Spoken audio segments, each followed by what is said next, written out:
Shalom Vraha. Shalom Vraha. Hoje teremos uma live Yutet Kislev com o nosso querido Rabino Gloiber. E você vai amar essa live, você vai... Deixe nos comentários aí se você tem... o quanto você está assistindo a nossas aulas e o quanto você está gostando das nossas aulas. Pode deixar um shalom para nós, que deixando esse shalom, deixando esse comentário, você também vai estar ajudando a gente a divulgar a Torá para o mundo todo, né? Com vocês, o meu querido esposo Hillel. Shalom Vraha, e agora é uma posição diferente. Aqui é dia de trabalho, o Rabino revisando os livros dele, que ele vai lançar já, vai mandar para a gráfica, Baruch Hashem. E com vocês, o nosso querido Rabino Gloiber, nosso Abba Sheli. Shalom Abraha, Atzlacha, Briut, Panasá Beshiva. Muito obrigado por participarem das nossas aulas. E a nossa aula de hoje é sobre o Yutet Kislev. Em hebraico, as letras e os números são a mesma coisa. Não tem letras de um jeito e números de outro. As letras, elas também são números. Então, uma data em hebraico, ela é escrita com letras. A letra Yud equivale ao número 10. A letra Tet equivale ao número 9. A palavra Yud Tet quer dizer 19. Yud Tet Kislev, dia 19 de Kislev, é uma data que entrou na nossa história, uma data judaica. E como essa data que começa hoje à noite, como ela entrou na nossa história. Nós sabemos que nosso povo, há 2000 anos atrás, tinha um Beit HaMikdash, morávamos na nossa Terra Santa, e de lá nos espalhamos pelo mundo. Só que o mundo, antigamente, não era o tamanho que o mundo tem hoje. O mundo, antigamente, tinha a Europa. Chegamos na Europa, chegamos na Alemanha Antiga. Aquele lugar se chamava... Nós chamamos aquele lugar de Ashkenaz. Ashkenaz, que é traduzido como Alemanha, era onde tem a França, a Holanda, a Bélgica, hoje aquela região. Não é oficialmente a Alemanha de hoje. Então, o Rashi, que vivia naquela região, Rashi, o Tosfos, os grandes rabinos, Rashi está enterrado em Worms. Worms já é a Alemanha de hoje, mas seria assim, o lado extremo ocidente da Alemanha de hoje. A partir de lá, fomos indo para o Oriente. Na Europa Oriental, a vida estava mais fácil. Chegamos até lugares longínquos na Europa Oriental. Chegamos na Lituânia, países bálticos. E depois da Lituânia ainda, que já era a própria Rússia. Tem a Bielorrússia, a Rússia Branca, depois mais para o Oriente tem a Rússia. E a história que eu vou contar para vocês, essa data judaica que entrou na nossa história, ela aconteceu há quase 300 anos atrás, que, como vocês devem ter ouvido falar, tinha o Baal Shem Tov, que era um grande tzadik. Grande tzadik. Então você imagina, nos padrões de hoje, um grande rabino, todo mundo vai respeitar, todo mundo vai falar, se o rabino está falando, então quer dizer, ele estudou, ele sabe o que ele está falando. Nos padrões antigos, de 300 anos atrás, tivemos certos problemas na nossa história que, desde que o nosso povo saiu da nossa Terra Santa e se mudou para a Europa, se mudou para o norte da África, se mudou para o Oriente Médio, até o extremo da comunidade judaica seria o Irã. Mais do que o Irã a gente não chegou, não teve comunidade judaica relevante em algum país depois do Irã. Temos notícias de alguma pequena comunidade na China, alguma pequena comunidade, não chegou até nós. Não temos hoje judeus chineses com olhos puxados, alguma coisa assim. Temos judeus iraquianos, temos judeus iranianos judeus iranianos falando persa, quer dizer, as comunidades judaicas, elas foram do extremo da Europa, que seria a Alemanha antiga, até o extremo do Oriente Médio, que seria o Irã. Entre o Irã e a França tinham todas as comunidades judaicas, incluindo o norte da África. E o que aconteceu? Vamos voltar agora 2000 anos atrás para o Rabbi Shimon Bar Yochai, que escreveu o livro do Zohar, que é um clássico da Kabbalah. E o que quer dizer Kabbalah? O lado oculto da Torá. Ou seja, a Torá, Moshe Rabbeinu recebeu profecia de Hashem, que são 5 livros da Torá, o que a gente chama de Chumash. A palavra Chumash quer dizer Hamesh, Hamesh em hebraico é 5. Esse Pentateuco, vamos dizer assim, 5 livros da Torá, eles não vão falar sobre o lado oculto da Torá. Porque eles não vão falar sobre o lado oculto da Torá. Vou mostrar para vocês agora. Muito obrigado para o nosso querido Hilário. Então, esse livro é o Zohar. O Zohar, ele é escrito em aramaico com letras em hebraico. Não são as letras da Babilônia. A língua, o idioma é aramaico, mas os judeus que escreveram a escrita são com letras em hebraico. Ou seja, mas na hora que você lê, você vê que é outra língua. Mas, tipo, a gente não está usando o alfabeto da Babilônia. Na Babilônia se falava aramaico, lá a gente aprendeu aramaico, a partir de lá a gente só falou aramaico até o nosso exílio final.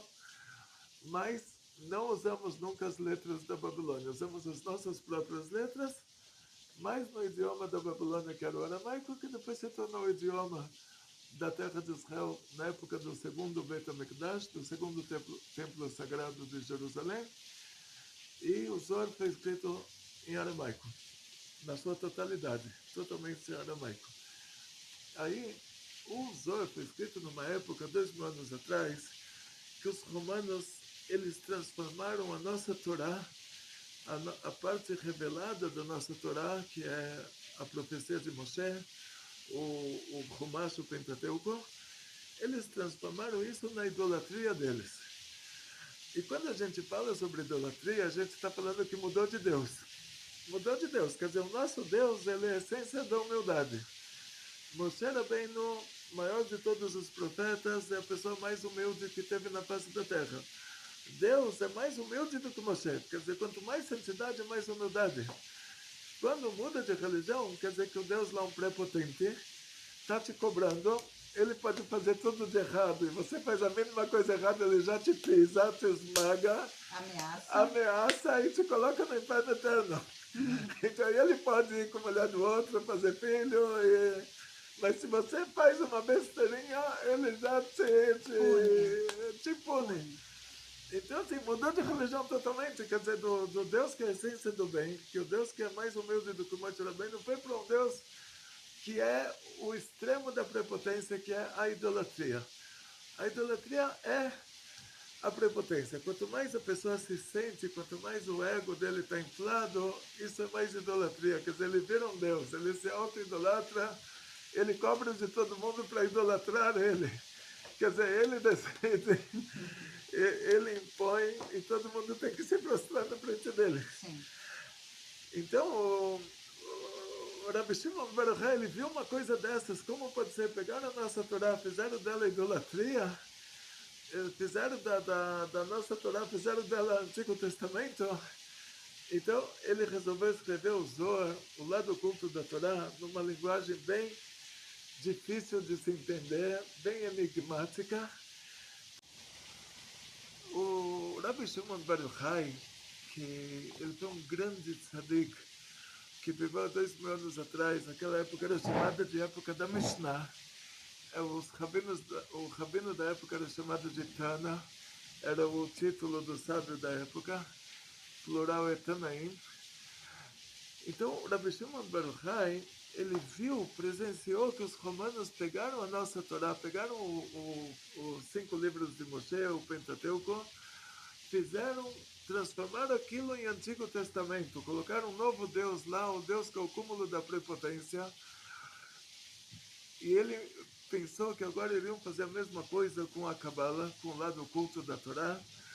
Então ele escreveu o livro do Zohar em uma linguagem muito difícil de se compreender. Que só o petit comitê, só o pequeno grupo que estava acostumado com essa linguagem, só eles entendiam o que o Rabbi Shimon Bar Yochai estava falando. E eles mantiveram essa linguagem, mantiveram essa... com que a Torá oculta passasse de mestre para aluno dentro desses pequenos grupos, até 1500 anos depois, até chegarmos à época do Arizal. Quando chegamos no Arizal, o Arizal foi um grande cabalista. Ele viveu mais ou menos, viveu em Tzfat, mais ou menos 1400 anos atrás.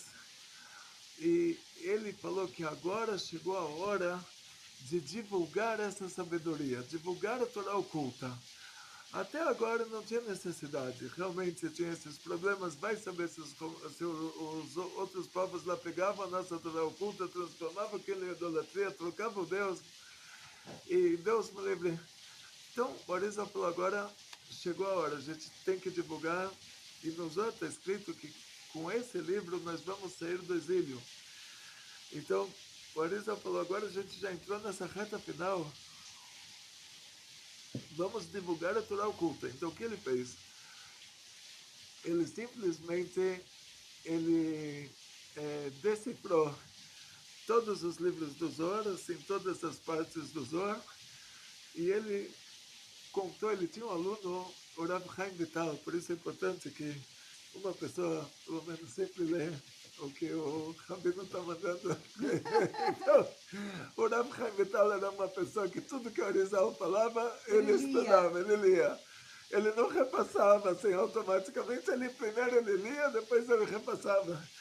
Então, o Arizal, ele ensinou para o Rav Chaim Vital, decifrou toda a Torá oculta, transformou a Torá oculta numa mesa posta, e o Rav Chaim Vital escreveu as palavras do Arizal, os ensinamentos do Arizal, e isso é chamado hoje de Ketvei Arizal. Só que os próprios Ketvei Arizal são difíceis, não são tão acessíveis. Não é uma coisa assim que o povo tem acesso. Então, o que aconteceu? Nesse meio tempo, entre o Arizal e o Baal Shem Tov, nós tivemos assim duas experiências desagradáveis, que foram dois rabinos que eles surtaram. Existe isso, problema psiquiátrico tem em qualquer tem em qualquer povo. Teve uma pessoa, ele surtou. Existe uma doença psiquiátrica que a pessoa, ele sente que ele é a pessoa mais importante do mundo. Então, se ele surta, se ele tem essa doença psiquiátrica no mundo cristão, ele vai falar que ele é o JC. Porque a pessoa mais importante do mundo, no mundo cristão, é o JC. Então ele vai falar, olha, ele é o JC. Ah, disseram que o cara vai voltar, então ele voltou. Ele é o JC. Agora, se ele surta no meio judaico, aí ele vai falar que ele é o Mashiach. Então essa pessoa se chamava Shabbatai Tzvi. Ele surtou, ele teve essa doença psiquiátrica, e ele se sentiu a pessoa mais importante do mundo, e no mundo judaico a pessoa mais importante do mundo é o Mashiach. Só que o Mashiach, para ele ser Mashiach, ele tem que ser um filho do filho do filho do filho do rei Davi. Primeira coisa. Outra coisa, ele vai ter que construir o Bet HaMikdash, templo sagrado de Jerusalém. Outra coisa que ele vai ter que trazer todos os judeus para nossa Terra Santa, fronteiras da Terra Santa da Torá, que é do Rio Eufrates até o Rio Nilo. E o problema que ele vai ter é que no lugar onde ele vai ter que trazer o Bet HaMikdash parcialmente construído do céu, e a gente vai construir outra parte aqui, vai fazer um encaixe aqui nesse mundo. o primeiro problema que ele vai ter é que lá no lugar do Bet HaMikdash tem uma mesquita que é um patrimônio tombado da Unesco. Outro problema é que do Rio Eufrates até o Rio Nilo tem Arábia Saudita, tem Iraque, tem alguns países que... Então, assim, a pessoa pode falar que ele é Mashiach, mas, inclusive, ele pode ser um candidato a Mashiach, como na Gemara está escrito que os alunos do Rabi Hanina falaram Mashiach, Hanina Shma. Os alunos do Rabi Shilo falaram o Mashiach, Shilo Shma, quer dizer, se o Rebbe dele estava dentro desses critérios, Poderia ser. que poderia ser Mashiach, que ele era um descendente do rei Davi, ele sabia tanto a Torá quanto o rei Davi, ele era candidato a Mashiach. Candidato a Mashiach qualquer um pode ser, contanto que esteja dentro desses critérios, que seja um filho do filho do filho do rei Davi, que ele tem uma linhagem comprovada, que ele saiba tanto a Torá quanto o rei Davi. E só que quando chega para passar de candidato a Mashiach, se a Geulah vai acontecer na geração dele, então ele vai ter o mérito também de construir o Bet HaMikdash, trazer todos os judeus, 10 tribos perdidas, todos os descendentes de judeus que já não tem mais como comprovar que eles são judeus, trazer todos esses judeus de volta para a Terra Santa, nas fronteiras da Torá, fazer as guerras de Shem e vencer. E então, na Gemara tinham alguns candidatos a Mashiach, só que não tivemos o mérito, a Geulah não aconteceu naquela época, então eles faleceram. Enquanto tinha um aluno vivo, ainda era considerado que ele era candidato a Mashiach. Depois que os alunos faleceram, eles já deixaram de... a geração já mudou. Aí já tivemos novos candidatos. E esse Shabbatai Tzvi, ele falou, gente, realmente ele não vinha, não tinha uma descendência do rei Davi, não tinha nada, mas ele falou, olha, eu vou lá, vou para Jerusalém, vou construir o Bet HaMikdash, e ele ia se meter com o Império Turco, então, Império Otomano, né? Que dominava a região. E aí falaram para ele, mas olha, desculpa, não vale a pena você arriscar a vida, né? Você vai agora enfrentar o Império Turco, são pessoas assim muito diferentes dos europeus, vamos dizer assim.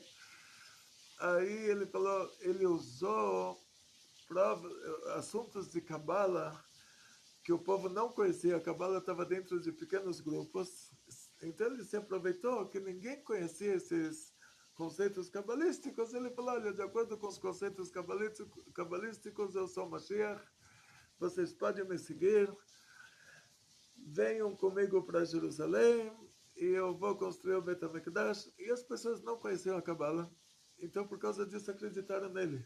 Eu não sei quanto ele conhecia também, mas ele se aproveitou de uma matéria que ninguém conhecia, e talvez se ele conhecia muito pouco. E ele juntou um grupo de pessoas e eles foram lá para Jerusalém construir o Bet HaMikdash, se meteram com o Império Otomano pegou eles, levou lá pro não sei para onde, converteu eles ao islamismo à força, e eles desapareceram da nossa história, dessa maneira. O que eles deixaram de prejuízo para a nossa história é que aí os rabinos da época falaram, olha, o Shabbatai Tzvi, ele provoca a Mashiach por causa de assuntos cabalísticos, que, sendo que isso é uma matéria que ninguém sabe. Então, eles falaram, não vamos mais deixar ninguém estudar o lado oculto da Torá para que isso não aconteça novamente. E esse problema persistiu até a época do Baal Shem Tov, porque até aquela época uma pessoa que estudava Kabbalah, estudava o lado oculto da Torá, ele não podia contar isso para ninguém podia ficar sabendo, que se ficassem sabendo, ia falar, daqui a pouco você vai ter um surto, você vai falar que é o Mashiach, você vai para a Turquia, vão se converter ao islamismo, a gente vai... Deus me livre. Então, tinham grupos, pequenos grupos, que estudavam o lado oculto da Torá. Nos países europeus, né? Nos países árabes não tivemos esse problema. No Iraque, no Marrocos, se estudava Cabala abertamente, até na terra de Israel, se estudava Cabala abertamente. Na Síria não se estudava porque não tinham lá yeshivot, não tinham... Onde tinha as yeshivot, onde tinham os grandes sábios, era no Iraque e no Marrocos. E Jerusalém também tinha grupos, mas Jerusalém já não era tipo a comunidade, né? Já eram coisas da Europa que eram patrocinados pelos judeus europeus. De qualquer forma, o que aconteceu na prática é que se alguém na Europa contasse que ele estava estudando lá do culto da Torá, essa pessoa iria ser perseguido, iria ser excomungado, iriam fazer tudo para acabar com ele. Então, esses judeus grandes sábios que estudavam lá do culto da Torá, eles não contavam para ninguém, até que chegou no Baal Shem Tov. Aí o Baal Shem Tov, ele, mesmo que ele tinha um grupinho de tzadikim nestarim, tzadik nestar, quer dizer, tzadik oculto, ninguém está sabendo que ele é um tzadik. E o Baal Shem Tov começou a ensinar o lado oculto da Torá para poucas pessoas. E ele tinha um aluno, o Rav Dov Ber, que se tornou depois, ele era o Magid de Mezritz, era o professor em Mezritz. E na Ucrânia, o Baal Shem Tov também estava na Ucrânia. Até dizem, o Rebbe contou uma vez, que disseram os grandes tzadikim, os grandes sábios da época antiga, da época do Baal Shem Tov, e de depois do Baal Shem Tov, que qual foi o motivo que o Baal Shem Tov nasceu na Ucrânia, que na Ucrânia foi derramado muito sangue judeu com Messias Nefesh. Os ucranianos, eles sempre foram grandes antissemitas, isso que falam que eles são os nazistas. Os russos falam que eles são os nazistas, eles não estão tão errados assim. A Ucrânia era um lugar que muito judeu morreu por ser judeu.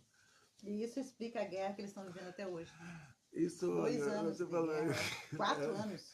Eu te falei, tá escrito isso nos livros de Kabbalah, que Hashem, Deus, ele faz um milagre que aquelas almas, eles voltam para receber o castigo do que eles fizeram, né? Então, na prática, Baal Shem Tov começou a ensinar Kabbalah, ensinar o lado oculto da Torá, mas aí teria que ultrapassar um problema, que a linguagem do Arizal, ela não era também acessível ao povão. Então teria que repassar esses conceitos básicos da Kabbalah da Torá oculta para o nível da pessoa comum.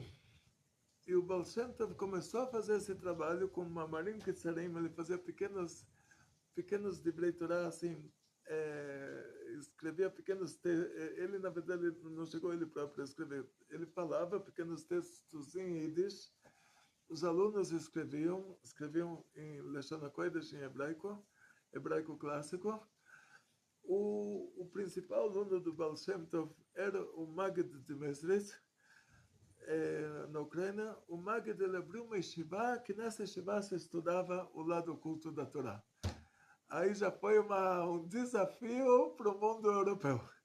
Mas a distância dessa cidade, a dificuldade para se chegar até lá,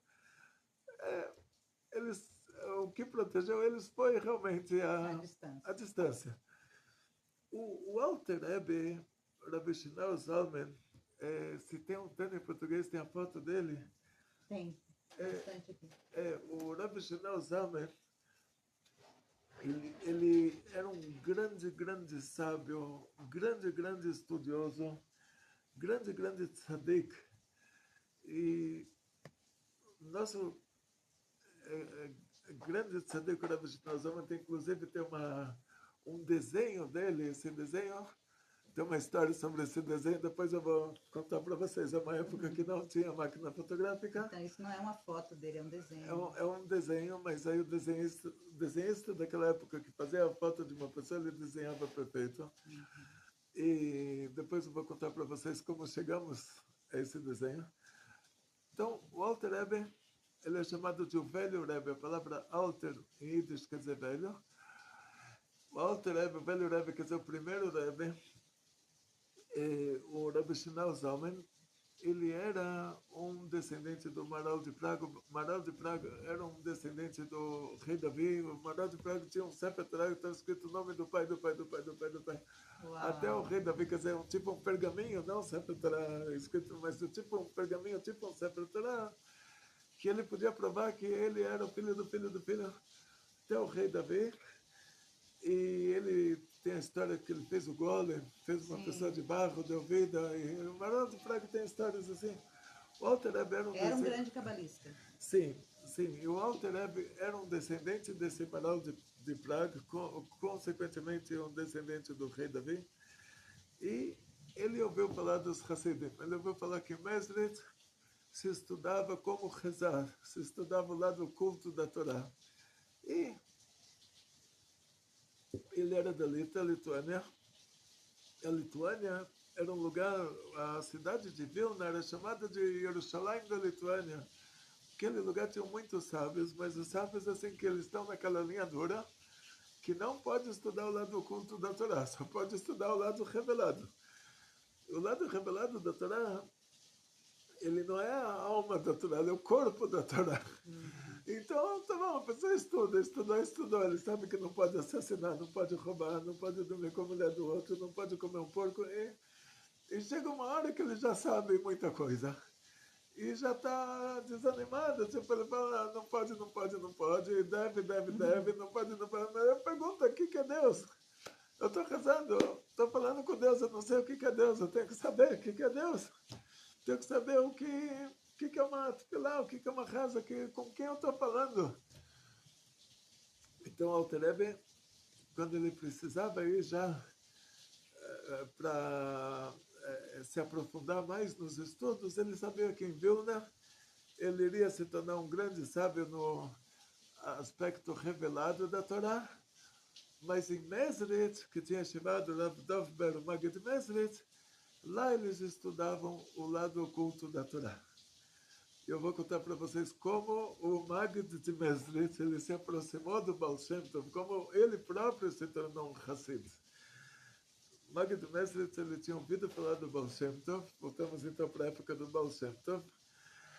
Ele viajou até o Baal Shem Tov, se encontrou com o Baal Shem Tov pessoalmente, e o Baal Shem Tov contou para ele algumas historinhas que tinham um fundo muito profundo, mas não revelou para ele um fundo muito profundo. Só contou as historinhas, depois ele revelou, depois de tudo. O Magid então ouviu as historinhas, ele ficou sofrendo, ele falou, viajei até aqui, e eu ouvi umas historinhas muito legais, mas não era para isso que eu vim. E ele resolveu voltar para Mesres. Ele foi para Medjugorje, o Baal Shem Tov estava em Medjugorje, também na Ucrânia, e o Baal Shem Tov viu o Kuror HaKodesh dele, que o Magid está se preparando para voltar, pediu para chamarem o Magid Mesres, o Rav Dov Ber. O Rav Dov Ber entrou no escritório do Baal Shem Tov, o Baal Shem Tov perguntou para ele, você sabe estudar Kabbalah? Ele falou, isso eu sei. Lá do culto da Torá, eu sei. Estudei, competi, comitê, eu sei. O Baal Shem Tov falou, tem um livro do Arizal chamado Etz Chaim. Ele falou, então você sabe estudar Etz Chaim? Ele falou, claro que sim. Então, o Baal Shem Tov abriu uma página para ele, essa página estava falando sobre anjos. Mostrou para ele e falou, então prepara essa página, prepara bem preparado, depois eu quero que você conte para mim, lê isso na minha frente, vamos ver se você sabe estudar bem. O Magid preparou aquela página, depois leu na frente do Baal Shem Tov, explicou detalhadamente, e o Baal Shem Tov falou, você não sabe estudar nada. Aí ele preparou mais uma vez, explicou com mais detalhes ainda, o Baal Shem Tov falou, você não sabe estudar nada. Ele preparou uma terceira vez, explicou o máximo possível, mais do que isso eu não tinha mais o que acrescentar. O Baal Shem Tov falou, você não sabe estudar. Aí ele falou para o Baal Shem Tov, então, por favor, então me mostra como se estuda, né? Se você sabe, consegue explicar melhor do que isso? Tinham lá nomes de anjos. O Baal Shem Tov começou a ler, os anjos apareceram. O Magid entrou no pânico, tá bom, então não precisa mais. Quer dizer, na hora que o Baal Shem Tov leu, naquela página tinha os nomes dos anjos, conforme ele ia, além dos anjos iam aparecendo. O Baal Shem Tov falou, então já fico aqui, fico estudando aqui. Realmente eu não sei estudar, realmente não sabia o que estava escrito lá. Sabia que era o nome do anjo, mas não conhecia pessoalmente esse anjo. De qualquer maneira, quando o Alter Rebbe, agora ele chegou no Maggid, o Maggid foi o sucessor do Baal Shem Tov, ele era o filho espiritual do Baal Shem Tov. O Baal Shem Tov tinha um filho biológico, o Rav Tzvi. O Baal Shem Tov tinha uma filha, a Feiga, que teve um filho, o Rav Baruch de Medjibut.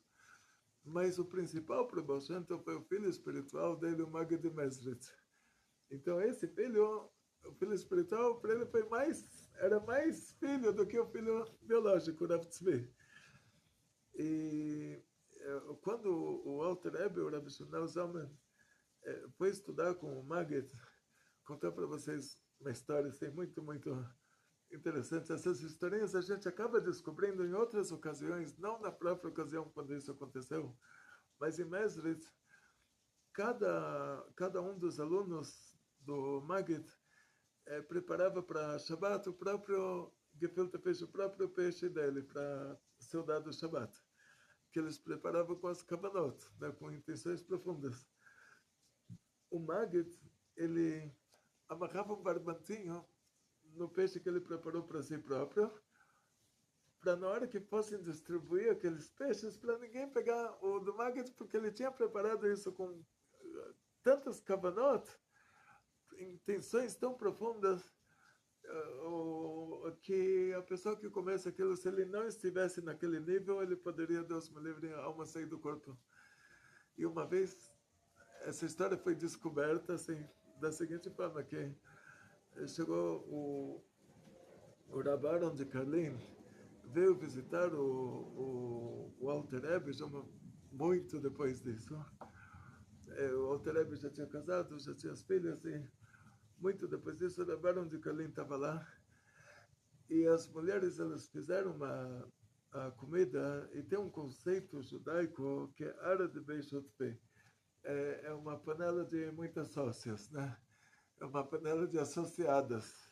Cada uma é responsável por fazer uma parte da comida, e a panela é a panela das associadas. Quer dizer, se elas esquecem de colocar alguma coisa, então a culpa sempre vai ser da outra. E aí elas fizeram comida para muita gente, uma panela muito grande, e elas esqueceram de falar quem vai ser responsável pelo sal. Cada uma, na hora que se lembrou disso, ela pensou, agora vão falar que eu não coloquei o sal, né? Eu tinha que colocar, não coloquei. Então, cada uma, na hora que ela se lembrou disso, ela colocou o sal. Todas colocaram o sal, então aquela sopa ficou... Incomível. Incomível. Então, aí... quando começaram a comer, todo mundo, depois da primeira colherada, já parou. E o Alter Rebbe continuou comendo. Aí o Rav Aaron de Karlin perguntou para ele, falou assim, é perigoso se tem muito sal, né? Isso pode te prejudicar. Então, ele perguntou, você não sente a quantidade de sal que tem nessa sopa? Aí o Alter Rebbe contou que quando ele estava em Mezritz, cada aluno preparava um pedacinho de peixe dele, e o Maggid preparava um pedacinho de peixe dele com todas as kavanot, e amarrava um barbantinho, porque se alguém comesse aquilo, a alma podia sair do corpo. E ele, um dia, o que aconteceu quando chegou a bandeja dos peixes, chegou no Maggid, o Maggid viu que o peixe dele com o barbantinho não estava lá, quer dizer, alguém tinha comido. Aí o Maggid ficou sofrendo, ele falou, alguém aqui vai nos deixar fisicamente, né? Aí verificaram quem tinha comido aquele peixe, por engano, era o Alter Rebbe. O Alter Rebbe era chamado de Litvak, por causa do país que ele veio, que era a Lituânia. Aí falaram para o Maggid, ele foi o Litvak que comeu. Aí o Maggid falou, graças a Deus, então ele morrer ele não vai. Mas o que aconteceu? Ele perdeu os prazeres por esse mundo. Tudo que era prazer desse mundo material desapareceu. Por isso que ele pôde comer a sopa com tanto de sal. Ele não sentiu mais prazeres desse mundo, não sentiu mais uma coisa gostosa, não é gostosa, se é melhor, se é pior. ele simplesmente perdeu os prazeres desse mundo. Quer dizer, ele só sentia prazeres espirituais. Uau. Porque, na verdade, quando a pessoa está obcecada por prazeres materiais, ele não sente os prazeres espirituais. Uma coisa é no lugar da outra. Então, é como uma criança pequena. O pai pergunta para ela, você quer R$ 50 ou você quer um pirulito? Ela vai falar, quero pirulito. Então, perdeu R$ 50. Uhum. Então, quando a gente está obcecado pelos prazeres materiais, isso é no lugar dos prazeres espirituais. Quando a gente abre mão dos prazeres materiais, aí nós começamos a sentir os prazeres espirituais. Então, essa história só se revelou bem depois. Uma história que tinha acontecido na época que o Alter Rebbe estava na Yeshiva, mas que descobriram isso dessa forma. De qualquer maneira, Mezrit era um lugar isolado e o Alter Rebbe, Rebbe Shneur Zalman, ele resolveu ir para Vilna, que era o lugar dos grandes sábios, e conversar com o Gaon de Vilna, que era o grande rabino, e explicar para ele que, olha, não tem mais problema em se estudar o lado oculto da Torá. Chegou a hora de que a gente tem que revelar isso para todo mundo. E se algum anormal aí vai falar que ele é Mashiach, o problema dele, a gente paga o psiquiatra. Mas não tem que, por causa que talvez alguém vai surtar, alguém que já tem uma propensão, ele vai usar isso como motivo do surto. Então, por causa disso, quer dizer, ninguém mais vai poder estudar o lado oculto da Torá, porque talvez alguém que surtou, que está num surto psiquiátrico, vai se aproveitar disso. Então, o Alter Rebbe resolveu, ele foi lá com dois grandes rabinos também, que eram alunos do Maggid, foram juntos, Rav Menachem Mendel de Vitebsk, Rav Avram de Kalisk. Os três foram conversar com o Gaon de Vilna. Mas o Gaon de Vilna não... era uma situação que não envolvia somente o próprio rabino, envolvia toda a sociedade judaica daquela época. Então, se Gaon de Vilna, talvez se ele concordasse com isso, talvez ele não demitir ele e colocar outro no lugar dele também. Quer dizer, a gente não sabe a situação que ele estava também. Mas ele preferiu não conversar sobre esse assunto, deixar do jeito que estava, status quo. E o que aconteceu mais posteriormente, que o Alter Rebbe, o Rabbi Shneur Zalman, ele escreveu um livro chamado Tânia. Eu vi o manuscrito dele, agora que estava no Congresso Rabínico Internacional, eu vi o manuscrito do Tânia, eu vi a primeira edição. E isso ele escreveu posteriormente, né? Naquela época, antes dele escrever o Tânia, os rabinos que a gente...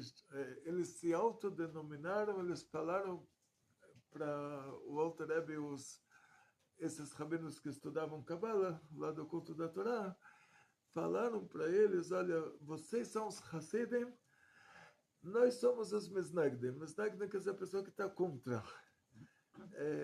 O que fizeram para ele? O Alter Rebbe arrecadava fundos na Rússia e ele mantinha um koilel, mantinha famílias que os maridos estavam estudando Torá na cidade de Hebron, em Israel, que pertencia ao Império Otomano. O Império Otomano e a Rússia eram dois países inimigos em guerras constantes. O Alter Rebbe arrecadava dinheiro na Rússia e mandava para essa comunidade judaica em Hebron, para essa pequena comunidade, para eles estudarem Torá. E alguns rabinos lá da época, eles falaram, olha só que bonito, eles estão estudando lá do culto da Torá. O Rebbe Shneur Zalman está arrecadando tzedakah para manter eles estudando lá do culto da Torá e a gente é contra. Aí o que fizeram? Eles foram lá no governo e fizeram uma delação, mas para você fazer uma delação tem que ser uma coisa séria. Para isso ser uma coisa séria, eles usaram isso como argumento. Eles falaram, tem um dinheiro que está sendo encaminhado para outro país, está sendo arrecadado aqui, está sendo encaminhado para o país inimigo. Então isso já deixou os russos assim em pé. Quer dizer, como pode ser? Ele está arrecadando dinheiro aqui, mandando para o país inimigo. E não só eles falaram, ele está dizendo que o imperador da Rússia, ele tem uma alma animal, por isso ele só precisa cumprir 7 mandamentos, enquanto que o faxineiro dele, lá, o judeu que limpa o palácio, tem uma alma divina, tem que cumprir 613 mandamentos. Ele está falando que o faxineiro é mais importante que o rei. E fizeram uma delação com muitos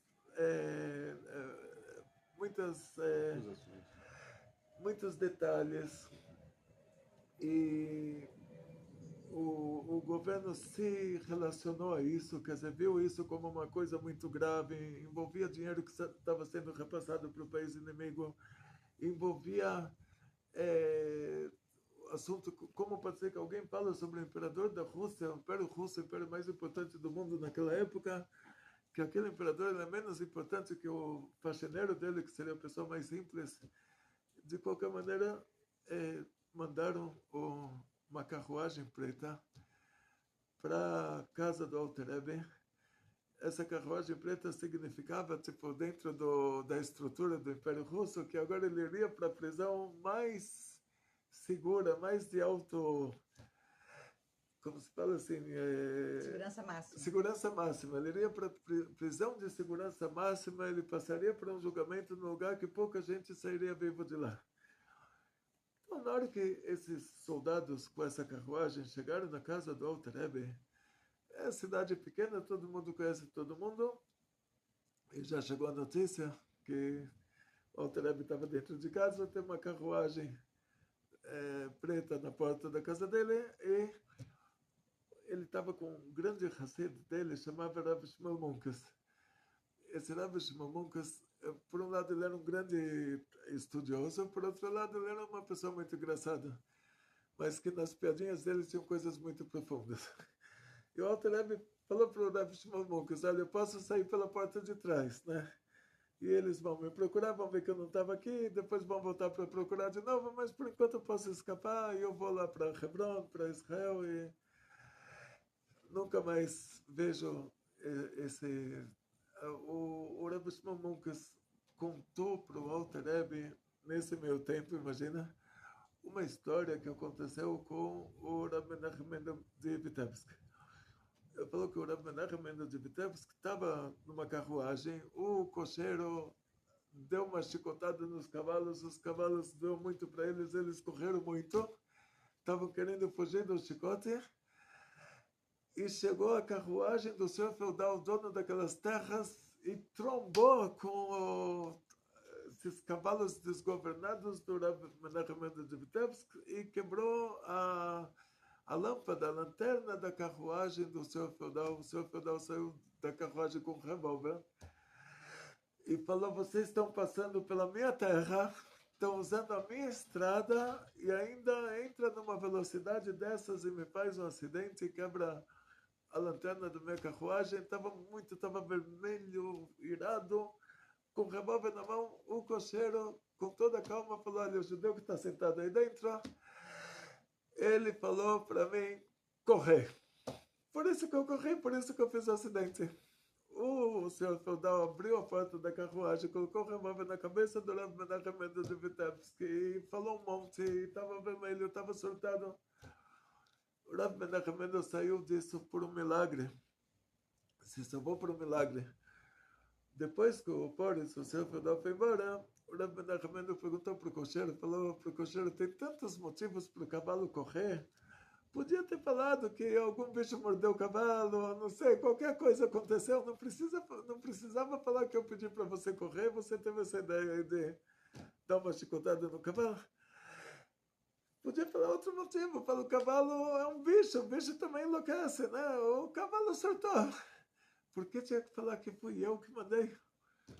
Aí o cocheiro falou: Rebbe, se você é um tzadik, que esse senhor feudal ia conseguir fazer para você? Se você não é um tzadik, você merece morrer porque você enganou todo mundo. Aí o Rav Shmuel Munkas falou para o Alter Rebbe a mesma coisa. Ele falou: Rebbe, se você fugir, você vai dar a impressão que Está fazendo coisa errada. Você enganou todo mundo e agora você se salvou.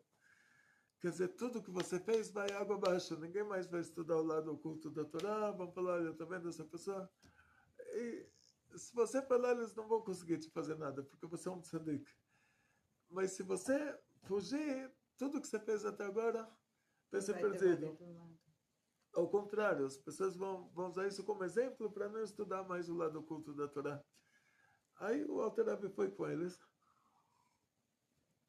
Tiveram muitas histórias no caminho, não vou contar para vocês aqui todas as histórias, mas contar para vocês, teve lá, o Alter Rebbe ficou 53 dias na cadeia e teve um julgamento detalhado. E depois que foi julgado o assunto do dinheiro que foi mandado para o Império Otomano e descobriram que realmente o Alter Rebbe conseguiu provar que esse dinheiro não chegou para os turcos, mas foi um dinheiro mandado para os judeus e não era para o país inimigo, era para a comunidade judaica, que eles também eram judeus russos apoiados pela comunidade judaica da Rússia. Tudo ele conseguiu provar. Até que chega o próprio imperador para participar desse julgamento, sendo que o negócio teve uma repercussão muito grande. O próprio imperador, o tsar, a palavra tsar em hebraico quer dizer sofrimento. E os russos chamavam o imperador de tsar. Tsar quer dizer sofrimento. Então, sofrimento em pessoa. O próprio tsar chega para fazer essa pergunta. Depois que estava tudo... O Alter Rebbe conseguiu provar todas as acusações, todos os detalhes da acusação, ele conseguiu justificar tudo. Aí o tsar, ele falou, olha, agora o imperador tem uma pergunta, como pode ser que o Alter Rebbe, ele está dizendo que uma pessoa que não é judeu, tipo um russo na Rússia, o próprio imperador da Rússia não tinha cruzadas, não tinha Inquisição, não tinha Império Romano, quer dizer, e é um povo definido, que os tzadikim da Europa falaram que os europeus são Bnei Esav, quer dizer, não é uma tribo perdida nossa, são as tribos de Esav. Então, o imperador da Rússia, ele pergunta como pode ser que o Alter Rebbe, ele escreve no livro dele, ele falou isso, não sei se já tinha... O Alter Rebbe, ele falou que uma pessoa que não é judeu, ele tem que cumprir 7 mandamentos, agora levando em conta isso que é um russo na Rússia mesmo, né? Imperador dos russos. Alguém que não é judeu, ele tem que cumprir 7 mandamentos. E um judeu, ele tem uma alma mais elevada, ele tem uma alma divina, por isso Deus cobrou dele mais mandamentos. Como pode ser que o meu faxineiro, que é um ignorante total, que a única coisa que ele sabe fazer é segurar uma vassoura, e ainda isso ele faz, não faz ainda como precisa? Como pode ser que ele tem uma alma mais elevada que a minha, e por isso Deus cobrou dele 613 mandamentos, e eu tenho uma alma menos elevada, quer dizer, eu sou pior do que o meu faxineiro? Meu faxineiro é uma pessoa mais alta do que eu, mais elevada do que eu?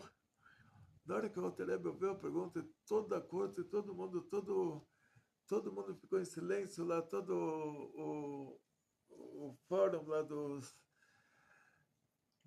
juízes. O Alter Rebbe começou a rir, começou a dar gargalhadas, ele começou a dar gargalhadas, e riu.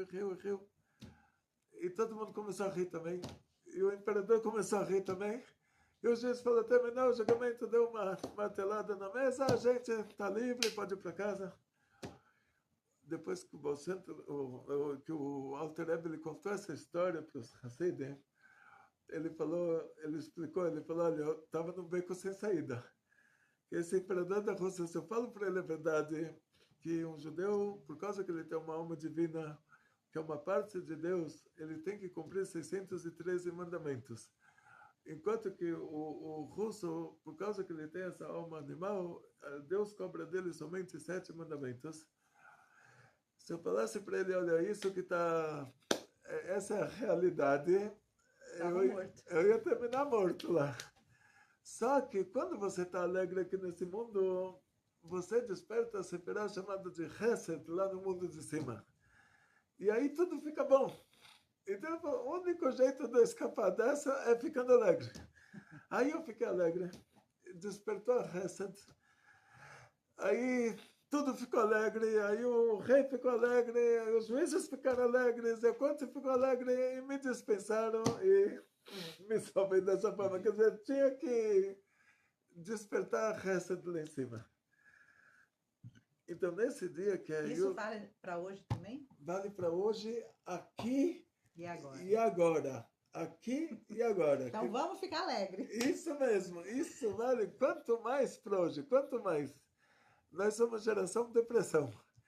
Quanto mais para hoje. Aquelas pessoas antigas,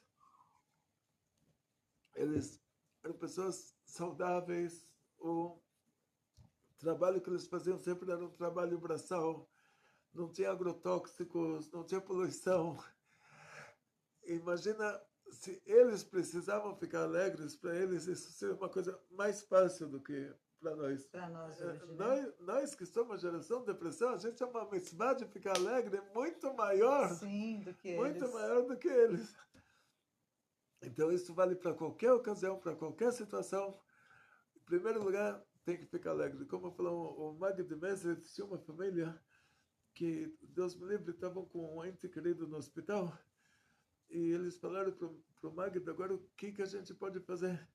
O Magd falou, tracht gut, wird sein gut. Você pensa que tudo vai dar certo, tudo dá certo. Quer dizer, pensa bem, tracht gut, pensa bem, pensa bom, wird sein gut, vai ficar bom.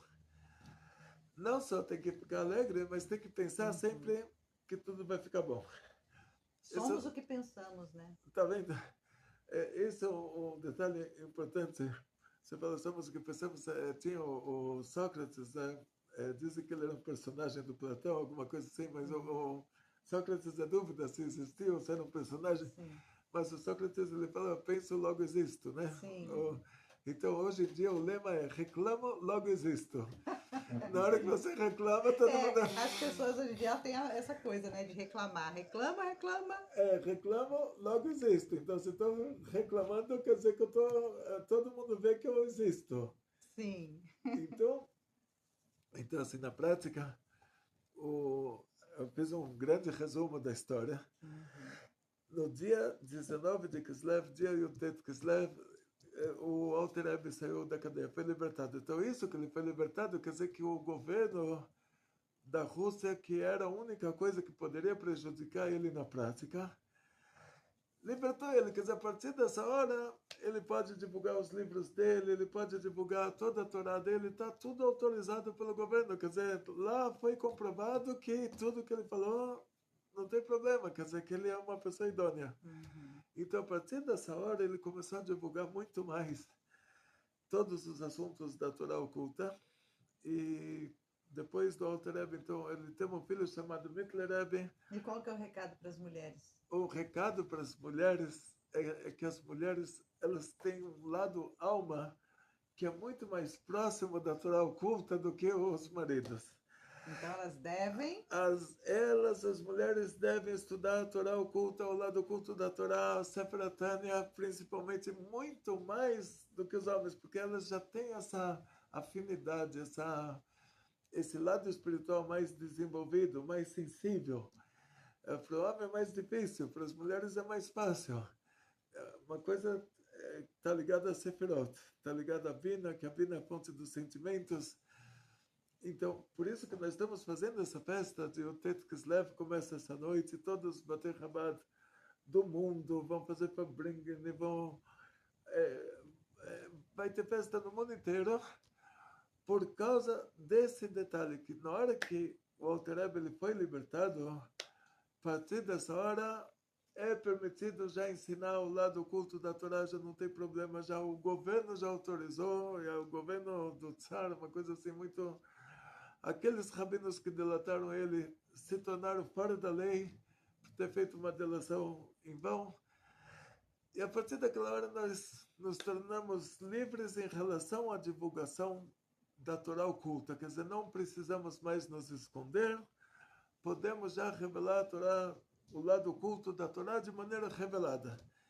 E de geração em geração, o Alter Rebbe teve um filho, Mittler Rebbe, foi o primeiro Rebbe de Lubavitch. Depois o o genro do Mittler Rebbe foi o Tzemach Tzedek, que foi o terceiro Rebbe de Chabad, o segundo de Lubavitch, até chegar no nosso Rebbe, que é o sétimo Rebbe, nosso Rebbe que tem a foto dele aqui atrás da nossa diretora. E o nosso Rebbe, ele falou que agora essa é a geração, essa é a reta final. Agora a geração que chega o Mashiach, a gente tem que revelar o lado oculto da Torá, porque o que nós vamos estudar já na época do Mashiach vai ser o lado oculto da Torá.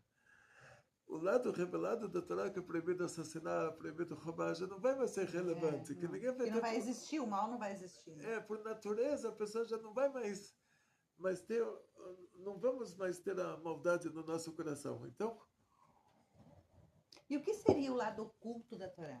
O que seria o lado oculto da Torá é o seguinte: quando nós falamos sobre Moshe Rabbeinu, que ele nos revelou a Torá, a profecia de Moshe Rabbeinu é o maior de todos os profetas, a profecia dele é a Torá. Na Torá está escrito proibido assassinar, 10 mandamentos. Então, o lado revelado da Torá é que é proibido assassinar, e a Torá diz: quem assassinou, ele tem que ser condenado à morte. Então, para dar uma pena de morte pela Torá, tem que ter duas testemunhas visuais que viram dois homens judeus que guardam o Shabat acima de 13 anos, que viram acontecer o caso. Na Inquisição, chegaram para uma família de judeus, o marido, a mulher grávida, 10 crianças pequenas, falaram para ele assim: olha, ou você vai rezar na igreja, ou você vai rezar para a Trindade, ou a gente vai fazer um feriado nacional, vamos fazer uma fogueira aqui na frente da matriz, vamos amarrar sua mulher grávida, seus neném, suas crianças pequenas, amarrar você, todo mundo vai estar amarrado na fogueira, vamos acender, todo mundo vai ver como você vai morrer queimado porque você não quis rezar para a Trindade. Então, se a pessoa vai para o Rabino, pergunta o que ele faz, o Rabino fala: olha, deram um prazo de 30 dias para mudar de país. Se conseguir, foge. Não conseguir, não consegue, aí não vai poder rezar para a idolatria, que tem 3 coisas que a gente tem que morrer e não fazer. Que seria assim: adultério, né, Gilui Arayot, quer dizer, homem com mulher que é casada com outro e não com ele, mulher com animal, Gilui Arayot, né, coisas assim, relações ilícitas, assassinatos e idolatria. Então é uma das coisas da Torá que a gente tem que morrer e não fazer. As outras coisas, se Deus me livre, se eles falassem: ou você come um porco ou você vai morrer, então você podia comer o porco. Se a pessoa está com problema de saúde, o médico fala: você tem que comer aqui um comprimido que é óleo de porco, não tem problema. Se o médico receitou por problema de saúde, Hametz em Pesach, coisa que não é cachê. Agora, Hametz em Pesach é outra coisa gravíssima, né? Sim, mas quando é problema de saúde, pode comer. Aí pode. A única coisa que não pode fazer problema de saúde o que a gente tem que morrer e não fazer, quer dizer, abrir mão da nossa vida e não fazer, é a idolatria, relações proibidas pela Torá e assassinatos. Então, a família não conseguiu fugir, e o Rabino tinha falado para eles: olha, se vocês não conseguem fugir, vocês não vão poder rezar na igreja, mas vocês vão morrer por não terem rezado na igreja, vocês vão para o alto paraíso. Aí a pessoa fala: como pode ser? Eu sou uma pessoa tão simples, eu não estou comendo cachê, não estou guardando o Shabat, não estou colocando tefilin, não tenho mezuzá na minha casa, não estou cumprindo o mitzvot, eu vou para o alto paraíso, vou estar lá com o Rabi Akiva, com o Rabi Shimon Bar Yochai. Rabino fala: você vai para o alto paraíso, porque você vai, a pessoa que morre no Kiddush Hashem, vai lá no alto paraíso, está lá com todos os tzadikim.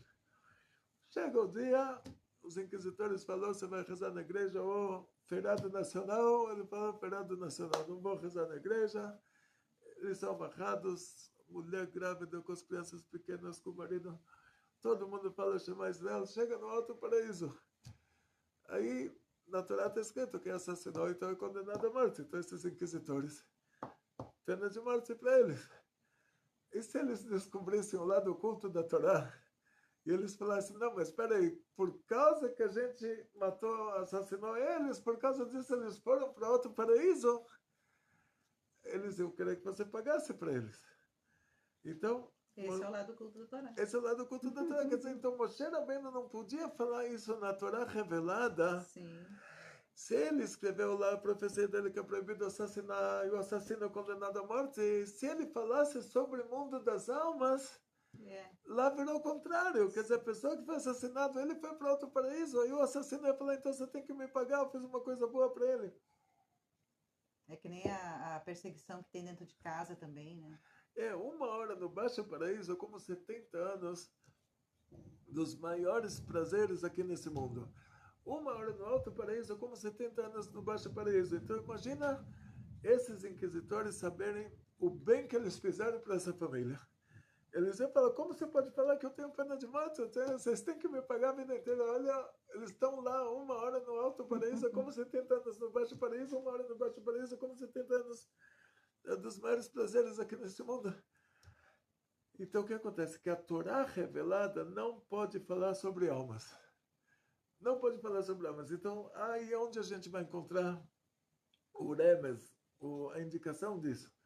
Está escrito que os filhos não pagam pelo pecado dos pais.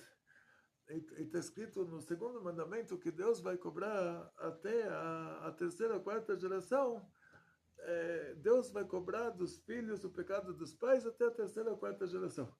Então nós sabemos, quando tem dois versículos que se contradizem, um está querendo dizer aquilo na prática e o outro está indicando o assunto espiritual. Então a gente vai... os nossos sábios, eles falaram, olha, isso que os filhos não pagam pelo pecado dos pais, isso é o versículo na prática. Se o pai assassinou alguém, o filho não é condenado à morte. Se o pai roubou, o filho não tem que pagar. Então isso que Deus cobra o pecado cobra dos filhos, o pecado dos pais, então isso já está indicando assunto espiritual, diz Orizal, diz Uzor, está indicando a reencarnação. Que aquela alma se reencarna novamente, então ela é chamada de filho da reencarnação anterior dele. Ou depois ela se reencarna mais uma vez, ela é chamada de neto de duas reencarnações anteriores. Ela se reencarna uma quarta vez, ela já é o bisneto de si próprio. Ou, por exemplo, onde está escrito olho por olho, dente por dente, então a pessoa entra num casamento, tira a dentadura, coloca em cima da mesa e fala, se alguém me olhar feio, quebra os dentes dele, e vocês não vão poder me fazer nada, que eu não tenho dentes. Então eu vou falar para ele, não, se você quebrar o dente de alguém, você vai ter que pagar um médico, o implante, a indenização moral e os dias de trabalho que a pessoa perdeu. Pera, então, por que está escrito olho por olho, dente por dente? Aí você vai para a Torá oculta, que a pessoa só recebe de castigo o que ele fez de mal, enquanto que o bem é eterno, enquanto que a coisa boa, sendo que Deus é a essência do bem e Deus é eterno, a coisa boa que a pessoa faz, ele recebe uma recompensa eterna, mas o mesmo julgamento não é aplicado para coisa ruim. Então isso que os cristãos têm lá inferno eterno, isso é coisa da mitologia. Que tinha lá o Deus do bem, o Deus do mal, o Deus das trevas, o Deus das luzes e quanta gente vive, né? Vive, né, assim, pensando que estou fazendo, vou ser castigado, né? Isso é tão ruim, né? O que acontece é que a pessoa, quando faz a coisa errada, geralmente, na maioria dos casos, a pessoa não está consciente, está fazendo um erro de avaliação. Não está consciente da gravidade da coisa errada que ela está fazendo. Tinha uma história, assim, tinham rabinos da Holanda que eram assim, comunidade de judeus portugueses que há 500 anos atrás eles se mudaram para a Holanda e 160 anos depois aqueles holandeses conquistaram vários países do mundo, inclusive aqui Recife, eles pegaram. Os rabinos da Holanda vieram aqui para Recife. Eram rabinos portugueses, comunidade portuguesa em Amsterdã. E aí tinha essas perguntas daqueles cristãos novos que eles falaram, o que vai acontecer? Eu rezei na igreja o tempo todo, estou rezando para a estátua. Aí eles falaram o seguinte, que é Alahá, a lei judaica é assim diz o Rambam, tem uma coisa chamada Tinok Shenish Babenako. o nenê que ele foi aprisionado pelos idólatras, e ele foi ensinado, depois que a criança cresceu, recebeu uma educação idólatra, foi ensinado a fazer idolatria, essa criança não paga pela idolatria que ele fez, porque o que ele fez, ele achava que está certo, ele achava por que... ignorância. ele achava que ele é um grande tzadik, que ele está rezando lá para a estátua o dia inteiro, ele achava que Deus está tão contente com ele. Depois que ele descobre que o que ele fez estava errado, é como o nosso patriarca Abraão, que primeiro ele rezou para o sol, ele viu que o sol se pôs, depois ele rezou para a lua, ele viu que a lua desapareceu, depois ele... Então, ele não recebeu castigo por ter rezado para o sol, ao contrário, isso foi a grandeza dele, que olha, depois que ele rezou para tudo aquilo, olha, ele chegou no lugar certo. Sim. Então, muitas coisas que a gente faz estão dentro dessa classificação. A gente acha que estava fazendo certo, fizemos contra a vontade divina, achando que aquilo era a vontade divina. Como os anjos de Sodoma e Gomorra. Exatamente. Então, essa categoria de coisas, nisso nós somos um Tinoch Shenish Babenakum. Um nenê que ele foi preso pelos idólatras. A gente não recebe castigo por isso. A pessoa rezou na igreja a vida inteira, rezou para a estátua a vida inteira, não, chega lá em cima, não recebe castigo por isso. Porque essa educação que ela recebeu. Sim. Agora, vai ter outra categoria de coisas que a gente fez coisa errada, mas a gente não imaginou que é tão grave assim. Uma família que tem muitas crianças, então uma criança está sempre brigando com a outra. Depois essas pessoas, eles se casam, e aí a mulher briga com o marido, que ela estava acostumada na casa dela a brigar com as irmãs dela e com os irmãos dela, e aí já, depois que se casa, continua esse comportamento dentro de casa. E aí o marido sofre. E aí o que a gente fala? A gente fala, coitada, ela cresceu num ambiente desses, então ela não é culpada pelo comportamento dela. Assim que ela cresceu, ela acha que isso é certo. Então, pouca coisa a gente faz consciente.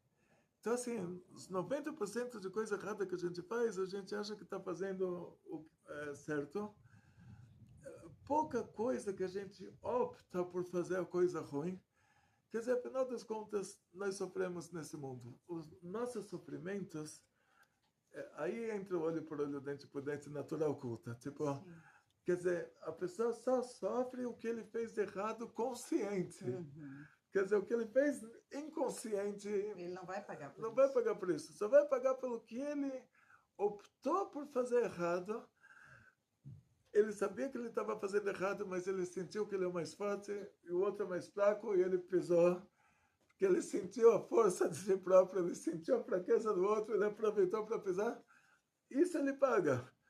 Agora, uma reação natural, uma reação que essa pessoa está acostumada a ter dentro da sociedade dela, tipo, sempre dou um exemplo assim, um canibal numa tribo de canibais, né?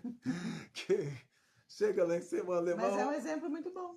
Chega o alemão da Segunda Guerra Mundial, o canibal, os dois chegam lá em cima no Tribunal Divino. O Tribunal Divino vai falar, o canibal está isento, porque ele recebeu a educação errada. Aí o alemão vai falar, espera, mas eu matei, mas eu não comi o cadáver, ele matou e comeu o cadáver. E ainda aí vão falar para ele, você na universidade você aprendeu que é proibido assassinar. Que assassinar é uma coisa muito errada. E você foi lá e assassinou. Assassinou homens, mulheres, crianças e velhos e assassinou. Você aprendeu na universidade que era proibido assassinar, depois disso você foi para a guerra, você assassinou. Intencionalmente. E o canibal não recebeu a educação errada, né? Então, assim, a maior parte das coisas que a gente faz, nós fazemos inconscientes. Agora, o pouco que a gente faz consciente, a gente sofre nesse mundo, e o que a gente sofre nesse mundo, às vezes é porque a gente fez na reencarnação anterior. E nem foi nessa. Nem foi nessa, porque dessa nem precisaria sofrer, porque os 99% do que a gente fez foi inconsciente e 1% a gente já sofreu. E a gente vê, então por isso tem hoje, o Tvetorá de hoje era sobre esse assunto. Uhum.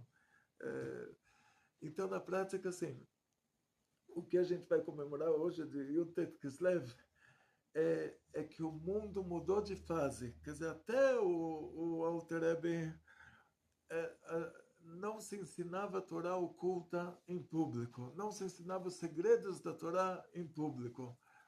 E agora, a partir do Alter Rebbe, a partir da hora que ele foi libertado, aí já começamos a ensinar o lado oculto da Torá em público, começamos a ensinar o que é uma alma, o que é um mundo superior, o que tem no mundo de cima, o que é Deus, as coisas mais basiquinhas, o que é Deus.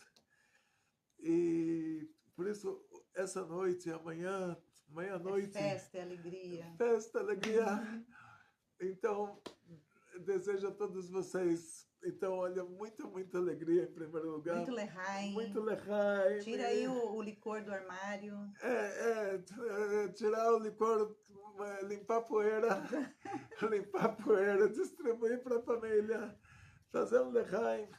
E Atzlacha, Briut, Panasá Bechefa, o Rebbe disse o que aconteceu no Yutes Kislev, tipo, nós mudamos de dimensão.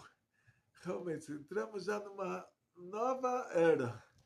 E Atzlacha, Briut, Panasá Bechefa, Lebruch, Aspanal, Rebbe, Aspanal, Tzaitin, Leitele, Kovanas, Metale, Pratim, Lemata, Masrat, Pachim, Banechem, Mazana, Revicha.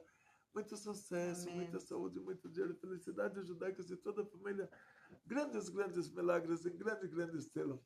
Pronto. Amém.